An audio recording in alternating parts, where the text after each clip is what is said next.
ఈ press meet చాలా చాలా చాలా ఇంపార్టెంట్ ప్రెస్ మీట్ ఇది. అంటే ఎలా చెప్పాలి, ఎలా స్టార్ట్ చేయాలి అని మాత్రం నాకు తెలియదు.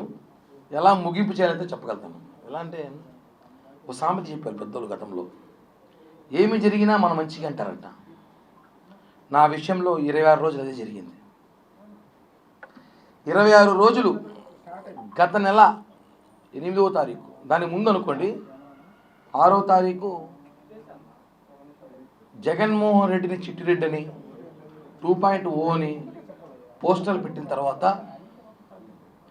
ఆ రోజు మరుసటి రోజు నుంచి 8వ తారీఖు నుంచి నా మీద ఎలా ఒక మనిషిని ఎలా తొక్కాలో, ఒక మనిషిని ఎలా ఇబ్బంది పెట్టాలో, ఒక మనిషిని ఎలా చంపేయాలో మానసికంగా అన్నీ చేశారు నా మీద.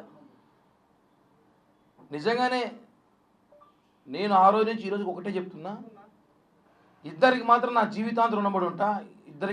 ఇద్దరికే జీవితాంతం రుణపడి ఉంటా. వాళ్ళకి నేను చచ్చే వరకు కూడా రుణం తీర్చుకోలేనంత రుణం చేయలేనేమో. వాళ్ళిద్దరిలో ఒకరు వచ్చి మా అధినేత పవన్ కళ్యాణ్ గారు, తప్పు చేయలేదు వాడు, పక్కన పెట్టండి, విచారణ వివరణ కోరిన తర్వాత తీసుకుందామని చెప్పి పవన్ కళ్యాణ్ గారు ఆ రోజు, అంటే వాస్తవాలు తెలియాలి, ఒక ఆరోపణ వచ్చినప్పుడు ఆ ఆరోపణలు వాస్తవాలుగా తెలుసుకోవాలని చెప్పి పవన్ కళ్యాణ్ గారు నన్ను నమ్మారు. రెండోది మీరు మీడియా, నేను తప్పు చేశాను లేదు మీకు అందరికీ కూడా తెలుసు. మీరందరూ కూడా 20 సంవత్సరాలుగా చూస్తున్నారు ఈ తిరుపతిలో. మీడియా, పత్రికా విలేకరు ప్రతి ఒక్కరికి కూడా పాదాభివందనాలు తెలియజేస్తున్నా, ఇంక్లూడింగ్ సాక్షితో సహా. ఎందుకంటే సాక్షిలో కూడా వాళ్ళ యాజమాన్య జీతం కోసం వాళ్ళు పనిచేస్తున్నారు పాపం, కానీ వాళ్ళు కూడా మిత్రులే. సాక్షిలో ఉన్నారు కూడా నాకు తెలిసిన వ్యక్తులు ఉన్నారు, నా శ్రేయోభిలాషులు. సాక్షి పేపర్లో కింద స్టాఫర్ నుంచి ఇన్ఛార్జీల వరకు నాకు తెలిసిన ఉన్నారు. 15 సంవత్సరాలు నాకు అంత మిత్రులే, కాబట్టి వాళ్ళకు కూడా కృతజ్ఞతలు తెలియజేస్తున్నా. అలాగే ప్రతి మీడియా కెమెరామ్యాన్, రిపోర్టర్లు, స్టాఫర్లు, ఇన్ఛార్జీలు, బ్యూరోలు ప్రతి ఒక్కరికి నా పాదాభివందనం. ఎందుకంటే నన్ను నాతో పాటు ఉన్న వాళ్ళు నమ్మలేదు, కానీ మీరు నమ్మారు నన్ను. కిరణ్ తప్పు చేసినా లేదా మళ్ళీ మాట్లాడదాం. కిరణ్ తప్పు ఆరోపణలు మాత్రం వచ్చాయి, అవి వాస్తవాలా కాదా మళ్ళీ మాట్లాడదాం. అతను వాయిస్ వినిపించాలి, అతను ఏం చెప్తున్నాడు వినాలి, ఒక సైడే మాట్లాడకూడదు ఎప్పుడు కూడా, రెండు పక్కలు వినాలని చెప్పి తిరుపతి మీడియా చూపించిందండి. హ్యాట్స్ ఆఫ్, నిజంగా చెప్తున్నాను. మీరు కానీ లేకపోయి ఉంటే నిజంగా కిరణ్ రాయల్ అనే వ్యక్తి ఈరోజు ఫోటోలు పూలమాలేసి కూర్చునేవాడు. మనము వాస్తవం చెప్తున్నాం.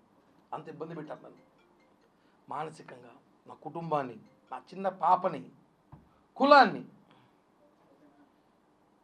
20 సంవత్సరాల తిరుపతి రాజకీయాల్లో కిరణ్ రాయల్ అనేవాడు మాత్రం బలిజోడు. మొన్న వచ్చేసరికి సమస్య వచ్చేసరికి కిరణ్ రాయల్ బలిజోడు కాదని చెప్పి వైసీపీ నేతలు మాట్లాడటం. ఎన్ని విధాలుగా వ్యాపారాలు అంటాడు, ఒకడు రకరకాలుగా అంటాడు. నేను ఒకటి అడుగుతున్నాను, తిరుపతి ప్రజలు కూడా తెలుసుకోవాలి విషయం ఏమంటే, ఒక సామాన్యుడు రాజకీయాలు తిరుపతిలో చేయకూడదా? అబ్బా కొడుకులు, మామ అల్లుళ్ళు, బావ బామర్దులు, అత్త అల్లుళ్ళు రాజకీయాలు చేయాలి. ఒక సామాన్యుడు ఒక రోడ్డు పైన వ్యాపారం చేసుకున్నాడు కావచ్చు, ఏదో వ్యాపారం చేసుకున్నాడు కావచ్చు, చిన్నపాటి ఉద్యోగస్తుడు కావచ్చు, వాడు రాజకీయాలు చేయకూడదని చెప్పి చరిత్రాంగ రాజ్యాంగం చెప్పండి రా బాబు, రాజకీయాలు ఆపేసి వ్యాపారాలు చేసుకుంటాం. రాజకీయాలు చేయని ఖర్చుతో వస్తే మానసికంగా మనిషిని తొక్కుతారా? అంటే మీరు చేసింది ఆరోపణలో కుట్ర కిరణ్ రాయల్ మీద కాదు, ఒక కులం మీద. తిరుపతిలో కాపులు ఎదగకూడదా? అంటే ఏంటి? గత ఎన్నికల్లో 63,000తో మేము గెలిపించినామని చెప్పి తిరుపతిలో కాపులు ఎవరైతే లీడింగ్లో ఉన్నారో, పవర్ఫుల్గా ఉన్నారో, ఎవరైతే జనంలో ఉంటారో వాడిని ఒక్కొక్కటిగా తొక్కాలని చెప్పి మీరు చూస్తారండి, రకరకాలుగా ప్రయత్నాలు చేస్తున్నారు. అంటే ఎట్ట అగ్రకులాలలో మేము కాపులు ఉండకూడదా, రాజకీయాల్లో కాపులు ఉండకూడదా, బలిజలు ఉండకూడదా, ఉంటే వాడిని ఏ విధంగా తొక్కాలే ప్రయత్నం చేస్తారా? నేను మొదటి రోజు చెప్తున్నాను, అది ఓన్లీ కేవలం ఆ మహిళకు నాకు ఆర్థిక లావాదేవీలు మాత్రమే ఉన్నాయి. అందరికీ ఇప్పుడు ఇక్కడ ఎంతమందికి అప్పులు, మీకు అప్పులు లేవా? ఈ తిరుపతిలో ఎవరికి అప్పులే లేవా? అందరూ నిజాయితీగా డబ్బులు తీసేసుకుని పర్ఫెక్ట్గా కట్టేవాళ్ళు చెప్పండి, సన్మానం చేస్తే ఇంటికి వచ్చి. అప్పులు, ఆర్థిక లావాదేవీలు, వ్యాపారాలు వేరండి. దాంట్లో ఉన్న లావాదేవీలు, గొడవలు జరుగుతాయి, డబ్బులు తీసుకున్నప్పుడు జరుగుతారు. తీసుకున్నప్పుడు ఒకరోజు సమయానికి ఇవ్వలేకపోతాం, ఒక నెల ఇవ్వలేకపోతాం, ఒక సంవత్సరం ఇవ్వలేకపోతాం. అది ఆర్థిక లావాదేవీలు తీసుకొచ్చి ఆ మహిళని పాపం రాజకీయ నాయకులు వాడుకోవడం కరెక్ట్ కాదని మొదలే చెప్పాను నేను. ఒక అమ్మాయిని రాజకీయాలు లాక్కండి, అది ఆర్థిక లావాదేవీలు మేము సెట్ చేసుకుంటాం, మాట్లాడుతున్నారు, సెటిల్ అవుతుంది. అంతేగాని ఆమెను తీసుకొచ్చి నువ్వు ఇలా చెబితే మేము డబ్బులు నీకు ఇస్తాం, నువ్వు ఇలా కిరణ్ రాయల పైన మాట్లాడితే నీ ఆర్థిక ఇబ్బందులు తొలగిస్తాం, కిరణ్ రాయలు మానసికంగా ఏడిపిస్తే నీకు సెటిల్ చేస్తాం, నీ కొడుకు సెటిల్ చేస్తాం అని చెప్పి రాజకీయ ట్రాప్లో ఆమెను ఇరికించాను. గతంలో చెప్పా, ఇప్పుడు చెప్పా, ఇక చెప్పను కూడా, ఎందుకంటే ఆ ఇష్యూ క్లోజ్ అయిపోయింది కాబట్టి. తను ప్రెస్ మీట్ పెట్టి చెప్పడం, కోర్టులో కేసులను వాపస్ తీసేసుకోవడం, ఇవన్నీ కూడా చెప్తాను కదా. అందరూ ఉంటారు, ఇద్దరు చాలామంది రాత్రి నుంచి కడిగిన ముత్యం లాగా వచ్చావు, కడగిన ముత్యం లాగా. నేనైతే ముత్యమే, కడిగారు లేదో నాకు తెలీదు, నేనైతే ముత్యమే. ఒక మనిషిని నాశనం చేయడానికి సోషల్ మీడియా కూడా పనికొస్తుందని చెప్పి నాకు మొన్నే తెలిసింది. ఎంత దారుణమైన ట్రోలింగ్ చేశారంటే నన్ను, నా కుటుంబాన్ని, నాతో పాటు ఉన్న వాళ్ళని. నేను ఒకటే అంటున్నాను ఈరోజు ఈ ప్రెస్ మీట్ ద్వారా, బాధేసి చెప్తున్నా, మనసులో బాధతో చెప్తున్నా. 26 రోజులు నేను చాలా నేర్చుకున్నా. దయచేసి ఇంకెవరైనా జీవితంలో రాజకీయాలు చేయాలన్నా, వేరే వ్యాపారాలు చేయాలన్నా పక్కన వాళ్ళకి చెప్పకండి, అస్సలు నమ్మకండి. అందుకే నా పక్కన ఎవరిని పెట్టుకోవాలి, ఈరోజు ఒకడే వచ్చా. నమ్మకండి, చెప్పకండి, తప్పు. ఎందుకంటే 26 రోజులు నేను చాలా తెలుసుకున్నా. మనిషి ఇబ్బందుల్లో, బాధల్లో ఉన్నప్పుడు ఇద్దరే నిలిచారు. నాకు చెప్పాను, ఒకటి పవన్ కళ్యాణ్ గారి ధైర్యం, 2 మీడియా, ఇంకా మహా అయితే కొంతమంది వేరే దేశాలలో ఉన్న జన సైనికులు రోజు ఫోన్లు చేసి అన్నా మేము ఉన్నాం భయపడకనే అనేసి అంటున్నారు. నేను కాదని చెప్పట్లేదు, ఇక్కడున్న కొంతమంది జనసేన ఉన్న అందరూ ఉన్నారు. అంటే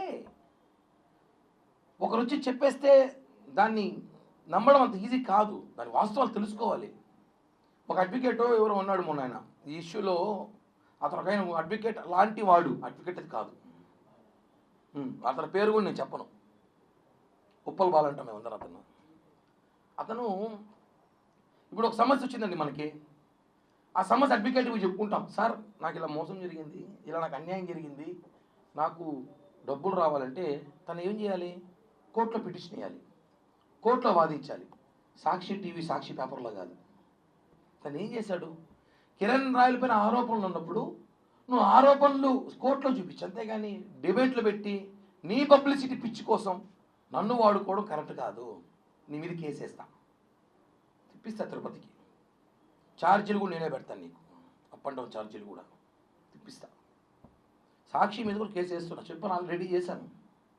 ఒకటే అండి, ఒకరు వచ్చి మాట్లాడేస్తే మహిళ మాట్లాడేసింది అంతే, నమ్మేస్తారు జనం, అంతే వాస్తవం. ఆయన ఎందుకు మాట్లాడింది, ఎవరు మాట్లాడించారో తెలుసుకోలేకపోయారు జనం, అదే బాధ. ఆ మాటల్లో మాట్లాడే మాటలు నన్ను నిజంగా చెప్తున్నా, మొండి నా కొడుకు ఏమంటాను కానీ నిలబడ్డా. ఇంకోడైతే నా ప్లేస్ చచ్చిపోయింటాడు, కుటుంబం మొత్తం ఆత్మహత్య చచ్చిపోయింటుంది ఈరోజు. నేను చాలా గట్టిగా నిలబడ్డా, మీకు తెలీదు, కేవలం ఈ రోజు కోసమే. నా క్లీన్ చిట్తో నేను బయటికి రావాలని చెప్పి నిలబడ్డా. సమయం పట్టింది, ఎక్కువ రోజులు పట్టలేదు. తప్పులు ప్రపంచంలో కిరణ్ రాయలు తప్ప ఇంకెవడో తప్పు చేసాడు లేడయ్యా. నా గురించే దేశమంతా మాట్లాడుకుంది, కరెక్ట్ కాదండి. వాస్తవాలు తెలుసుకోండి, ఏం జరుగుతుందో ఏంటో. ఆవేశంలో ఆవిడ కూడా నా మీద చాలా మాట్లాడింది, నేను కూడా చాలా మాట్లాడా. అవన్నీ ఒక స్టాండర్డ్ కూర్చొని పోతా ఉంటాయి, కోపంలో రకరకాల మాట్లాడుతుంటారు, అవన్నీ కామన్. అవి ఆర్థిక లావాదేవీలు గతం నుంచి ఎన్నోదో చెప్పా, దాని మీద రాజకీయం చేయొద్దనేసి. బాధాకరం వేస్తుందన్న, కంట్రోల్లో ఉన్నాను, లేకపోతే చెరువు అయిపోయేది కన్నీళ్ళతో. చాలా కంట్రోల్గా ఉన్నా, చాలా కంట్రోల్గా ఉన్నా. మా నాయకుడే మాకు ఇన్స్పిరేషన్. తప్పు జరిగి దాన్ని ఆన్సర్ వచ్చేలోపు నానా బీభత్సం చేసి 25 రోజులు 26 రోజులు అయింది నా ఇంట్లో సభ్యులు బయటకు వచ్చి. నిన్నటి దాకా కూడా బయటికి రాలా. అంటే తప్పు గురించి కాదు కానీ ప్యాంట్లు జిప్పిపి చూపించిన వాళ్ళు బాగుంటారు, భార్యలను వదిలేసి 2-3 అమ్మాయిలతో తిరిగేవాడు బాగున్నాడు, గంట అరగంట సొక్కాయలు ఇప్పేసినప్పుడు బాగున్నాడు. అసలు వీడియో ఒరిజినలా కాదా అనేసి ఆ అమ్మాయి చెప్తా ఉంది. ఆ వీడియోలో ఏముందో లేదో మీరు చూసారు, ఏం చేయాలి కూడా మాట్లాడడం అంటే అర్థం చేసుకోండి. కిరణ్ రాయల కుటుంబాన్ని నాశనం చేయాలని ప్రయత్నం చేశారని చెప్తున్నాను కదా. నేను దీనికన్నా ఎమోషనల్ కాలేను, నాకు ఎమోషనల్ తెలియదు. బేసిక్గా చాలా నాశనం చేయాలి, కిరణ్ రాయల కుటుంబాన్ని నాశనం చేయాలి అన్న ఒక ప్రయత్నం దాంట్లో చేసిన భాగమే కాదు చెప్తున్నాను. నేను నా కుటుంబం కాబట్టి నిలబెట్టాం, లేకపోతే ఈ పాటికి మీకు తెలియదు. మీరందరూ కిరణ్ రాయల ఈ మధ్య ఈ ప్రెస్ మీట్లో దాన్ని ఈ 10 రోజుల్లో చూస్తారు.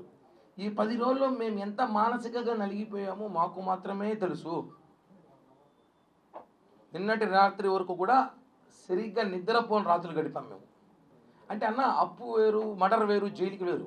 ఆరోపణ చాలా కష్టం, నిందలు భరించలేము. తిరుపతి తొట్టుంది, ఎక్కడ చూసినా నా గురించి డిస్కషన్ అంట. ఎవడు ఫోన్ చేసినాడు, వేరే సమస్యలు లేవు పాపం. ఎవడు అప్పులు చేసుకోడు, ఎవడు అందరూ చాలా చాలా పద్ధతిగా బాగా పద్ధతిగా బతుకుతున్నారు అందరూ. నా గురించి మాట్లాడాలి అందరూ కూడా. అన్ని విషయాలు బయటకు వస్తాయి. నేను కూడా సమయం సందర్భం చూసి మాట్లాడతాను అంతే.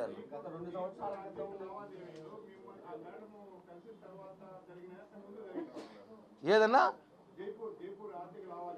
అన్న 2015 నుంచి 2019 దాకా జరిగిన లావాదేవీలు అవన్నీ. జైపూర్ ఇష్యూ 2021 కేసు, అది మాకు సంబంధం లేదు.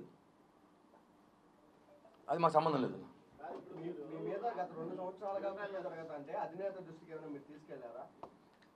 అందరికీ తెలుసు ఆ విషయం, అది తెలుసు.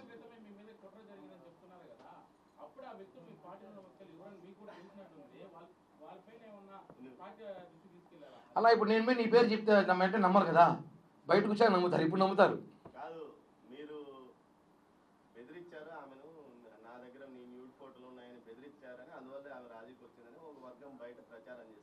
ఆమె చెప్పాలి, ఆ మాట చెప్తే బాగుండు. వాళ్ళెవరో చెప్పేది ఎందుకు, వాళ్ళు ఎవరో చూస్తారా? ఆ వర్గం ఎవరే కదా, సాక్షిలో ఒక ఇద్దరు మాట్లాడిస్తామనంట అమ్మాయితో. నిన్న కూడా వాళ్ళ తమ్ముడు ఎవరో ఫోన్ చేసి మా తమ్ముడు చెప్పినాడంట, ఈ మాట చెప్పని చెప్పినారనేసి. ఒకవేళ ఉంటే ఇండోలో అయితే నేను పెట్టినాం, ఒకవేళ ఉంటే మాత్రం ఇది మాత్రం వస్తాం చెప్తాను ఓపెన్గా. ఉంటే బాధితులు చెప్పాలి కానీ వాళ్ళు కూడా చెప్పేదట. ఏ టెక్నాలజీ రోజుల్లో కూడా ఏమున్నాయన్న పాలిటిక్స్ ఏమి లేవు. తాజా జగన్ మామ ఏదో అన్నాడు, దాని మీద కామెంట్ చేసే అవసరం ఉంది. ఎందుకంటే ఆయన జగన్ నిన్న ఆయన మాట్లాడుతూ చూసా కామెంటు, ఆయన లోకల్ ఖైదీకి ఎక్కువ, ఇంటర్నేషనల్ ఖైదీ తక్కువ, మధ్యలో ఉన్న ఖైదీ. ఆయనకు ఒకటే చెప్తున్నా, చెస్ ఉంటుంది కదా చదరంగం గేము, స్టార్టింగే రాజు చిక్కు పెట్టినప్పుడు ఎలుకలు ఏనుగులు సిపాయిలు అంతా పక్కకి తట్టి మళ్ళీ రాజు దగ్గరికి వెళ్తాం. ఇప్పుడు అందరూ ఆ పనిలో ఉన్నాం మేము. నీ దగ్గరికి వస్తాం, నీకు పెడతాం ఖచ్చితంగా. థ్యాంక్ యూ అన్న. జై హింద్.